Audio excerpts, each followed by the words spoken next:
Buongiorno e bentornati con questo nuovo appuntamento di A voi la linea con dirette e contributi dal nostro territorio regionale.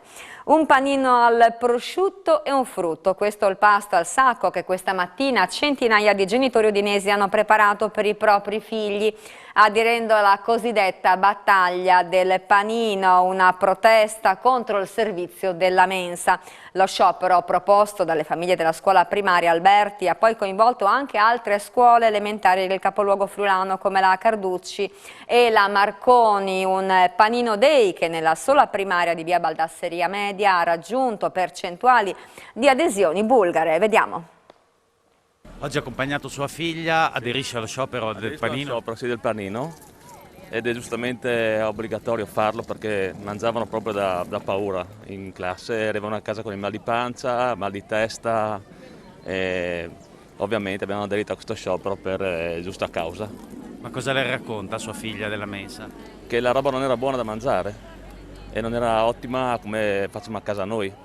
E non è giusto perché paghiamo la mensa. Ma quali sono i problemi che avete riscontrato col servizio mensa? Il pasto completo non è completo, meglio un panino semplice col prosciutto è un pasto più completo. I bambini non mangiavano quasi mai niente e quindi alle 4 e mezza, quando esce l'altro mio figlio, ovviamente tanta fame, sempre. Oggi avete aderito allo sciopero del panino? Sì, con entusiasmo anche, convinti, bisognava farlo anche prima. Che cosa avete preparato? Panino semplice col prosciutto e un frutto. Ha aderito alla battaglia del panino? Sì, noi partecipiamo alla battaglia e perché non piace la qualità del cibo, è proprio malissimo, bambini tornano a casa sempre affamati, poi quegli insetti piccoli, c'era un caso di insetti. Che cosa ha preparato per oggi quindi? E panino imbottito abbastanza grande con prosciutto cotto, un po' di formaggio, speriamo che basta. Yasmin, come mai questa idea? Da cosa nasce? L'idea nasce dal malcontento generale di tutta la scuola. Nasce da dei pasti scadenti, dei pasti che chiaramente non hanno delle aspettative alte, dei pasti scarsi, dei pasti acquosi, e nasce da un pagare un pasto appunto inadeguato e quindi ci siamo tutti quanti stufati. E quindi scatta la battaglia del panino. Quindi scatta il discorso dell'aver creato un questionario per tutte le famiglie di gradimento e capire chi è pro, chi è contro. La maggioranza, quindi l'80%, era contro questa mensa, questa ditta, questi pasti e questo malcontento generale, e quindi ho attuato la rivolta del Panino Day. Fiera di questo. Quanti hanno aderito secondo lei oggi? Oggi saremmo circa 200 bambini col panino e meno di 20 mensa. Quindi quasi il 100%, diciamo. Ho vinto, sì. Il suo sciopero sembra essersi allargato anche in altre scuole, è contenta e fiera di questo? Sì, allora chiaramente è una sconfitta portare il panino da casa e non aver migliorato il servizio di ristorazione, però se serve questo a migliorarlo va bene, che lo facciano tutte le altre scuole. Ha un appello, un desiderio da rivolgere all'assessore Battaglia? Sì, che in quanto mamma provi a pensare se fosse corretto mandare sua figlia ad una scuola dove mangerebbe solo un panino o delle verdure. Fermarsi a pensare questa cosa per capire se è corretta e guardare gli interessi del popolo, non i suoi di interessi, perché al momento sinceramente vedo tanta politica e i bambini non hanno voce in capitolo, siamo tanti numeri che devono solamente pagare. Da rappresentante lei ha fatto visita in mensa diverse volte, immagino. Parecchie volte, chiaramente costretta alla cassa integrazione, perché ero in cassa integrazione lavorando sempre con la ristorazione, riuscivo a presenziare qui in mensa 2 volte a settimana. Adesso purtroppo, tra virgolette, sono tornata a regime a lavoro, quindi non riesco a presenziare, ma ogni giorno puntualmente mi fermano per delle lamentele, mi chiamano fino alle 9 di sera per lamentarsi di tutto quello che viene servito. Sono stati trovati degli insetti, delle pietanze colorate come la mozzarella blu, dei pezzi di plastica, capelli, peli, Poi insomma i piatti sono abbastanza inguardabili, nel senso che quando corre l'acqua nel piatto e bisogna presentare un pollo al forno con le patate, l'acqua non dovrebbe correre nel piatto, il pollo dovrebbe essere, non dico croccante perché se cotto presto al mattino non può arrivare qui all'una croccante, però diciamo decente. Sì, ecco, questo è quello che ho visto e comunque ci sono state anche delle mele marce. Lo sciopero di oggi ha un obiettivo ben preciso, migliorare le cose per il prossimo anno, è così? Allora sì, sicuramente, spero vivamente, credo di parlare anche a nome di tutti i genitori e degli insegnanti, che a costo di pagare qualche soldo in più, qualche euro, centesimo in più, riusciamo ad avere un servizio migliore e magari una ditta migliore. E continuiamo a parlare di scuole, ma andiamo a Pordenone, dove la elementare Gabelli è stata rinnovata e rinforzata dal punto di vista antisismico con un intervento di 1.600.000 euro. Oggi all'interno dell'istituto è stato anche esposto un mosaico in omaggio a tutte le maestre, grazie alla collaborazione della scuola mosaicisti del Friuli e della Fidalpa. Vediamo. La scuola Aristide Gabelli, una delle scuole storiche di Pordenone, è rinnovata dal punto di vista strutturale. Siamo con il dirigente scolastico Pier Vincenzo Di Terlizzi. Insomma, finalmente anche da questo punto di vista i ragazzi potranno stare tranquilli. Sì, è stato fatto un intervento molto importante di consolidamento antisismico che si è sviluppato dalla primavera scorsa alla fine dell'inverno. È un intervento che mette in sicurezza, come diceva lei, i bambini e il personale della scuola con un innalzamento di tutti gli indici antisismici veramente considerevole. È stato fatto un lavoro importante, voluto dall'amministrazione comunale, ha determinato una riorganizzazione ferrea di tutti gli spostamenti, di tutti gli spazi, dell'utilizzazione dei luoghi durante l'anno, con la grandissima collaborazione del personale scolastico, delle maestre e una partecipazione attenta da parte di tutti i bambini che sono stati protagonisti, come dire, invisibili ma importanti di questo lavoro. Credo che sia una bella notizia per la comunità sapere che un luogo bello, importante, storico come questo è diventato anche sicuro dal punto di vista sismico. Tutti abbiamo in mente ancora le nefaste conseguenze dei terremoti. L'impegno dell'amministrazione in questi 5 anni è stato quello di impegnare risorse crescenti per garantire luoghi belli dal punto di vista estetico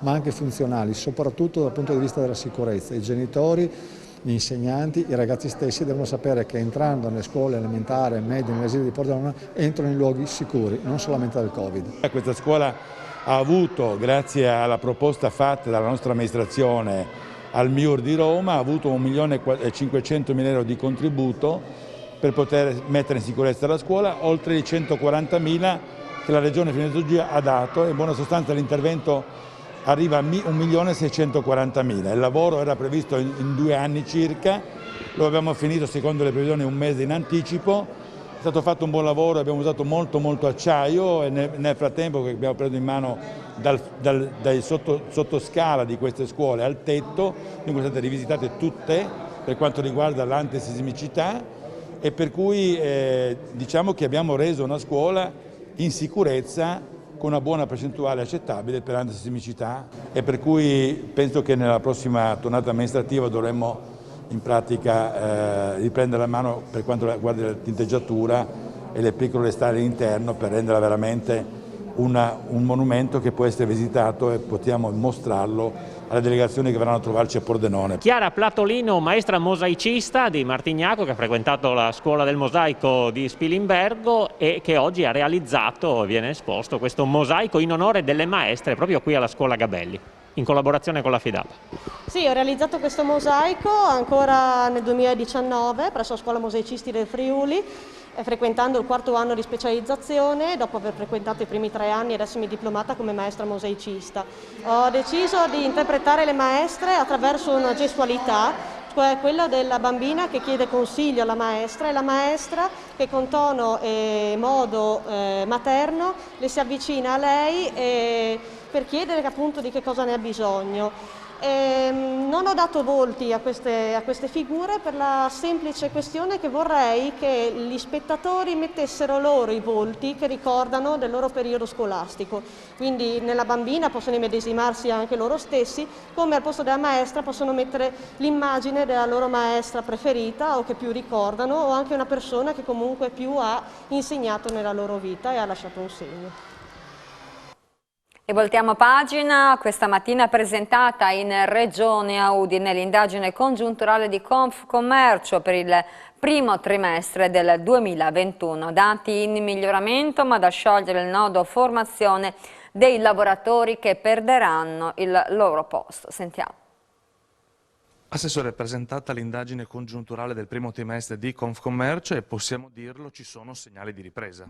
Segnali di fortissima ripresa, guardate, io è già da qualche settimana che sto dicendo in giro e sto raccogliendo dei dati positivi. Noi abbiamo dei comparti in fortissima crescita in questo primo trimestre, la manifattura, ma non solo, le costruzioni, il terziario che sta riprendendo posizioni tanto da avvicinarsi a quello che era il periodo pre-pandemico. Insomma, una regione Friuli Venezia Giulia che più di altre regioni d'Italia si sta dimostrando come dire, resiliente, resistente durante la fase pandemica, ma pronta per la ripartenza. Numeri meravigliosi, non me li aspettavo così alti, mi fa molto piacere.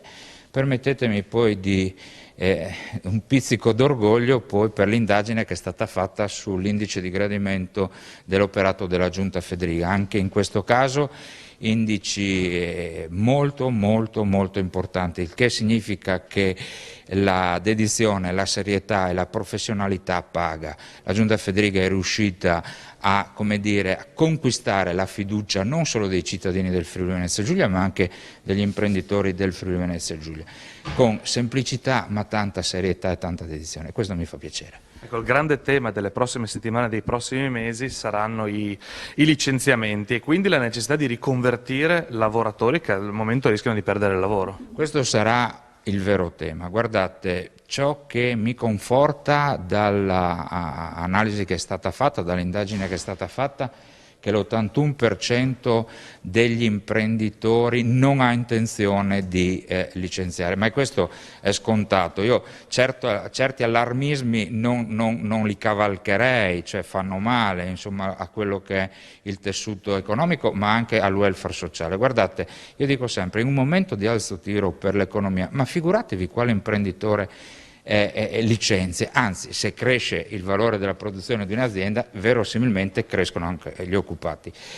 Vero è quello che dice lei, il tema vero sarà riuscire a riqualificare tanti lavoratori in business ormai li chiamano tecnicamente maturi, in quelli che sono invece le nuove forme di business che stanno prepotentemente crescendo in questo periodo. La Regione Friuli Venezia Giulia, come dire, ha sempre investito diversi milioni di euro per la formazione, è sempre stata molto attenta, quindi insomma io penso che istituzioni, associazioni di categoria e sindacato assieme possano davvero aiutare i lavoratori ad essere riformati verso nuove professioni. L'indagine congiunturale dei primi 3 mesi mostra un miglioramento del sentiment nelle aziende del terziario.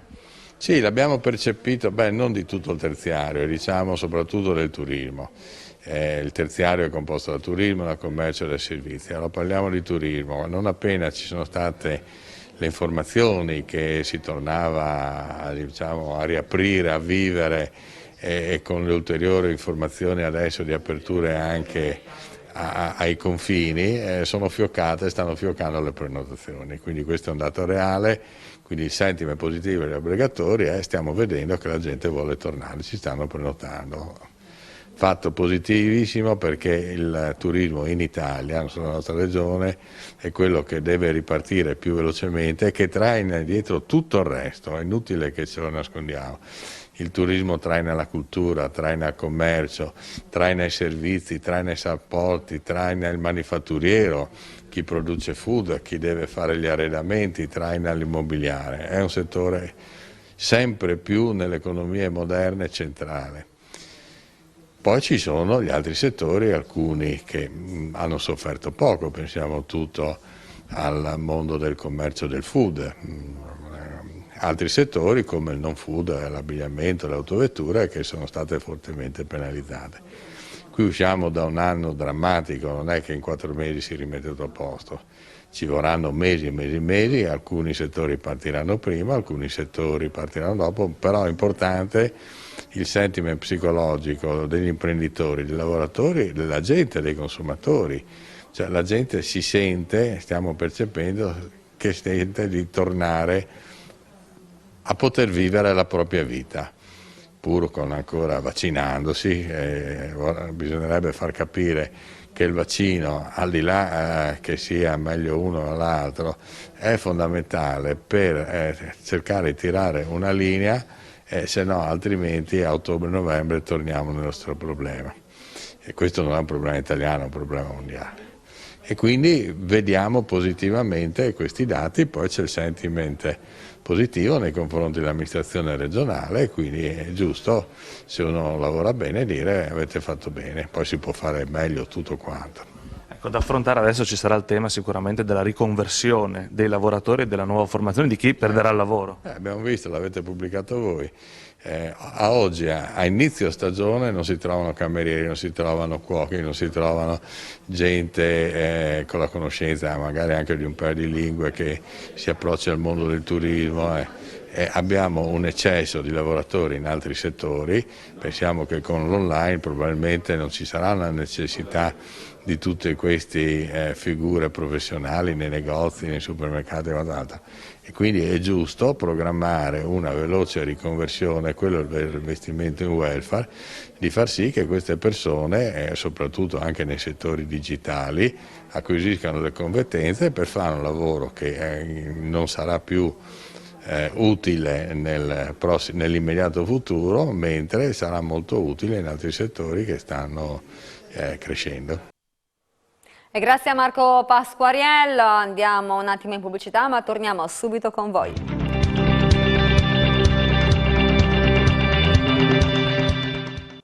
Rieccoci con la seconda parte di A voi la linea, incontro oggi nella sede di Confidi Friuli a Tavagnacco tra il rinnovato consiglio di amministrazione e l'assessore regionale alle attività produttive Bini. Il riconfermato presidente di Confidi Friuli Cristian Vida si è soffermato sull'approvazione del bilancio e soprattutto sul supporto che sarà dato alle imprese del territorio per la ripartenza. Sentiamo. Nei giorni scorsi assemblea generale, approvazione del bilancio, rinnovo delle cariche. Facciamo un po' il punto della situazione sul bilancio che chiude con una perdita di 435.000 euro che è giusto però contestualizzare. Esatto. C'è stata sì appunto l'assemblea sabato scorso in cui è stato rinnovato il CDA, sono stato riconfermato presidente, abbiamo un CDA ridotto a soli 7 componenti, questa è stata l'evoluzione prevista da quando abbiamo iniziato la fusione con Pordenone e quindi stiamo portando a termine l'operazione. Contestualizziamo i 435.000 euro perché gran parte di questi, per oltre 380.000, derivano da moratorie che lo Stato ha ovviamente giustamente, visto il periodo, autorizzato nei confronti sia delle banche che dei confidi, moratorie che non hanno fatto nient'altro che ovviamente posticipare tutta una serie di commissioni. Nel nostro caso, rispetto al sistema bancario, abbiamo preferito annullarle del tutto, quindi di fatto per noi l'anno scorso abbiamo continuato a garantire uno stock di oltre 38 milioni di euro a costo zero per i nostri soci. Di fatto avete assorbito nel conto economico quella che è stata una decisione assunta dallo Stato. Esatto, abbiamo deciso di assorbirla perché riteniamo di essere un ente del territorio, un ente che per le imprese è molto importante e che riesce a dare quel più nei confronti del mondo bancario che forse l'impresa da sola non riesce ad avere, e quindi come ente del territorio, come ente che opera a favore delle piccole e piccolissime imprese, abbiamo deciso come CDA, già quello passato, di assorbire completamente questa perdita. A questo punto si guarda al futuro, alla ripartenza, e il punto d'avvio purtroppo è la pandemia economica che è sotto gli occhi di tutti. Esatto, purtroppo la partenza si chiamerà una nuova pandemia. Nella realtà sono fiducioso perché la gente ha bisogno di normalità, ha bisogno di cose che c'erano e ha bisogno di guardare positivamente il futuro. Avremo bisogno nel primo anno e mezzo di dare un grossissimo supporto alle imprese e Confidi Friuli sta mettendo i ferri in acqua per tutta una serie di iniziative che il nuovo CDA ha già, anche oggi stesso al nuovo CDA verranno portate alla loro attenzione, una serie di iniziative per favorire quella che è la ripresa immediata, quindi per dare il credito giusto a chi ha voglia di fare. Ci sono tanti imprenditori che hanno voglia di fare e tanti imprenditori che sono pronti a fare, quindi noi dobbiamo aiutare questi. Confidi Friuli sarà al fianco delle imprese in questa fase delicata e importante, la Regione anche. Ma sì, il sistema Confidi Friuli è sempre stato accanto e a fianco alle imprese e alla Regione Friuli Venezia Giulia. Per noi ha rappresentato quel braccio operativo necessario, soprattutto guardate durante la fase emergenziale, con dei numeri molto importanti. La Regione Friuli Venezia Giulia ha sostenuto sia la fase emergenziale con dei contributi ad hoc dati ai Confidi e sia questa fase della ripartenza. Ecco, vi do un dato molto importante: noi abbiamo liberato poche settimane fa 15 milioni di euro per il sistema dei Confidi del Friuli Venezia Giulia. Sono cifre importanti che sicuramente verranno iniettate nel sistema economico della nostra regione. E adesso parliamo d'arte, ci colleghiamo a Gradisca di Isonzo con Alexis Sabot, dove è stata presentata una mostra particolare. A te la linea. Mi trovo all'esterno della Galleria Spazzapan di Gradisca di Isonzo assieme a Lorenzo Michelli, che è responsabile della programmazione culturale della galleria. In questo momento 3 sono le iniziative presenti all'interno. Oggi avete presentato un'anteprima di una mostra che si terrà a luglio. Esatto, l'anteprima di questa Biaia di Apparences con fotografie di Holger Trusch e Vera Lehndorff, ma è diciamo che una preview con dei film di una mostra fotografica che seguirà a luglio. Però diciamo che in generale la Galleria Spazzapan si presenta adesso in molteplici vesti. Abbiamo voluto riaprire dopo questo momento così difficile con un'iniziativa legata al design, con le macchine del caffè della San Marco al piano terra, macchine storiche di eccezionale, come dire, livello tecnologico, ma anche molto belle da vedere. Poi diciamo che abbiamo fatto questo percorso cronologico illustrativo. Al primo piano invece ci sono opere, disegni e grafiche di Spazzal e Nicola Toffolini in una binata che fa parte di un gruppo, di un lavoro più complessivo, cioè legato a questa mostra che si chiama Sconfinaments, che si svolge sì qui, ma a sede principale a San Vito al Tagliamento. Opere di artisti soprattutto del Friuli Venezia Giulia. Noi ospitiamo questa abbinata, no? Che abbiamo comunque collegato alle nostre collezioni di Spazzapan. E quindi non è finita qua, quindi abbiamo design, disegno e adesso abbiamo questi film, questi video al terzo piano in attesa delle fotografie. C'è anche un piano che ha voluto valorizzare anche l'elemento della natura. Ci sono perfino i grilli, si sentono, si vive la natura. Sì. Diciamo che per questa ripartenza abbiamo anche selezionato queste proposte, che facciano parte sì del programma. Però diciamo che in questo momento in cui diciamo che usciamo da questo momento anche abbastanza complicato, difficile, emotivo, eccetera, abbiamo voluto spingere il pedale del rapporto col naturale, dell'immersione nella natura, cioè la dimensione dell'esterno. Sia i film di Vera e Holger, che in realtà devo dire che Vera Lehndorff va detto comunque che era una grande, famosissima modella degli anni 60, la celebre Verushka, che poi invece di apparire nella moda vuole scomparire nella natura, cioè lei fa con questo body painting di Holger, cioè praticamente si trasforma in degli elementi che poi fanno parte di queste immagini, quindi invece di apparire vuole scomparire, vuole partecipare alla natura. Insomma, abbiamo fatto queste proposte proprio per far sì che di proporre una nuova accoglienza alla galleria, che adesso riapre le porte, che quindi speriamo che queste ondate siano finite per riappropriarsi di questo rapporto con il pubblico. Naturalmente riaprite in sicurezza, con ingressi contingentati, mascherine. Sì, non è più necessario prenotare, si può venire, diciamo che ovviamente bisogna stare sempre con mascherina e con distanziamento e bisogna mantenere un certo numero di persone, ma c'è il personale d'accoglienza che spiega tutto, insomma, questo, quindi massima sicurezza. Quali sono le vostre aspettative, presentando oggi anche questa anteprima della mostra? Ma noi pensiamo che susciti interesse, non abbiamo questo affanno del successo, siamo forse passati i tempi del successo, diciamo, delle grandi file, però invece ecco, dare un'opportunità di una dimensione quotidiana con l'arte ma anche con la natura all'interno di uno spazio espositivo deve essere piacevole, gradevole e deve fare in qualche modo, come dire, sviluppare un discorso più legato all'animo delle persone. Ecco. Io ringrazio Lorenzo Michelli e bocca al lupo, si dice così. Grazie. Buona ripartenza. Grazie a voi. A voi la linea. Allora, grazie Alexis, con il supporto tecnico di Simone Caramaschi, un saluto alla bella Gradisca di Sonso. E si chiude qui anche la seconda parte di A voi la linea, l'informazione in diretta su Telefriuli torna con il TG delle 16:30. Un buon pomeriggio.